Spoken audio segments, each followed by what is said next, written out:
Olá galera, vamos mais uma aula aqui do canal Professor Alisson Santos.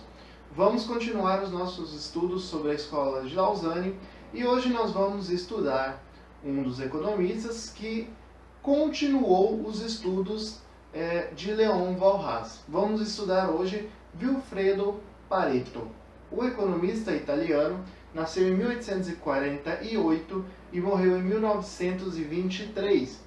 Ele era engenheiro de formação, mas como ele atuou sempre na área executiva de grandes empresas, ele dedicou-se ao estudo da economia, além do estudo, claro, da engenharia, e também dedicou algum do seu tempo para publicações na área de sociologia.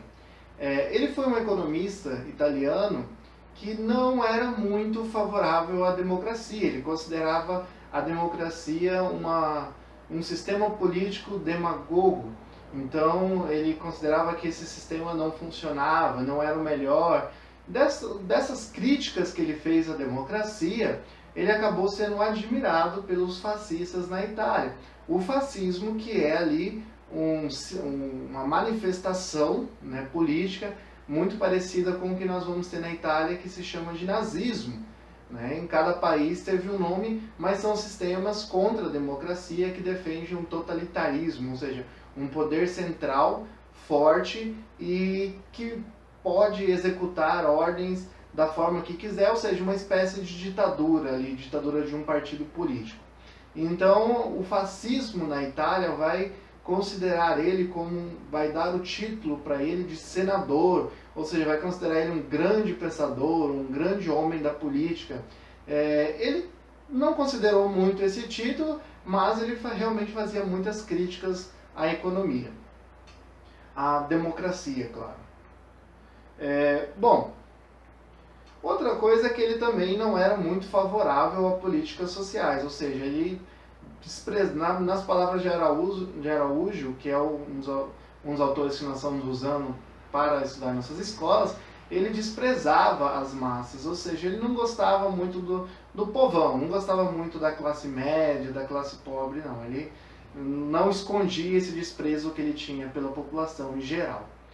Bom, ele não aceita o conceito de utilidade, tá?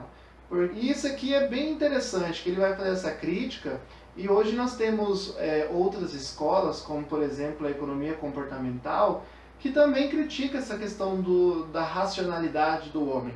Porque a escola neoclássica ela parte do princípio de que o consumidor, sempre que ele toma uma decisão, ele toma uma decisão racional. Ele sempre tenta maximizar a sua satisfação como consumidor. E hoje a escola comportamental faz críticas a esse conceito porque o ser humano é um pouquinho complexo. Ele é mais complexo do que determinar que ele age sempre de forma racional. E para Pareto, ele já faz essa crítica aqui ainda no começo do século XX. Porque para ele, o conceito de utilidade era um conceito muito vazio, muito carregado ideologicamente. Então ele vai considerar aqui um outro conceito para determinar como o consumidor tomava as suas decisões, e ele vai considerar aqui o conceito de ofilimidade.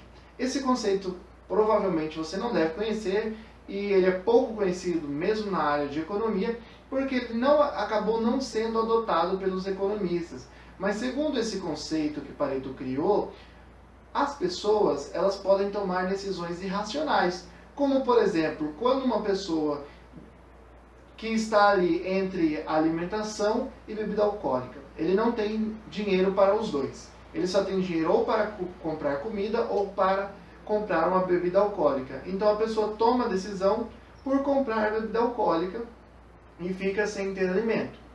Isso é uma decisão irracional, mas que, segundo Pareto, acontece muito na realidade. Então o conceito de utilidade, segundo Pareto, é meio vazio, porque nesse caso a utilidade da bebida alcoólica ela é muito menor para o consumidor do que seria o alimento.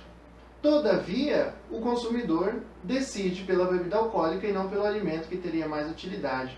Porque a bebida alcoólica, nesse caso, dessa pessoa, traria maior satisfação para essa pessoa, mesmo não tendo tanta utilidade quanto a comida. Percebe como que daí o conceito de utilidade fica vazio? Porque para os neoclássicos, quanto mais útil fosse um produto, maior seria o seu preço. E aí, nesse caso, o Pareto está dizendo o seguinte, não é bem assim. A bebida alcoólica, por exemplo, não é tão útil, o cigarro não é tão útil, mas uma pessoa pode deixar de comprar comida que é mais útil para comprar cigarro ou para comprar uma bebida alcoólica. Então ele não acreditava no conceito de utilidade exatamente por isso, e aí ele vai criar o conceito de ofilimidade, tá? Que é um conceito que não foi adotado por outros economistas, então praticamente não está nos livros de economia hoje. Bom, ele acreditava ser impossível medir matematicamente a utilidade, ou seja, não era possível medir quanto que um suco causa de satisfação para você consumidor, ou quanto que um refrigerante traz de satisfação para você consumidor. Matematicamente era impossível determinar a utilidade de um produto para cada consumidor. Só que para ele, para Pareto, era possível você medir a preferência do consumidor. Então ele vai criar aqui as curvas de indiferenças, ou seja, quanto que um produto traz satisfação para o consumidor em relação a outro produto. Ou seja, quanto que o consumidor estaria disposto de trocar de um produto em relação a outro produto. Então é possível você medir a proporção que um produto causa de satisfação no consumidor. Ou seja, você determinar, por exemplo, que o refrigerante para um consumidor ele causa mais satisfação do que o suco. Tá? Ou que, por exemplo, que uma bebida alcoólica para uma pessoa cause mais satisfação do que a alimentação. Mas não é possível você medir matematicamente um número exato para essa satisfação. Só é possível você medir a preferência do consumidor em relação aos produtos.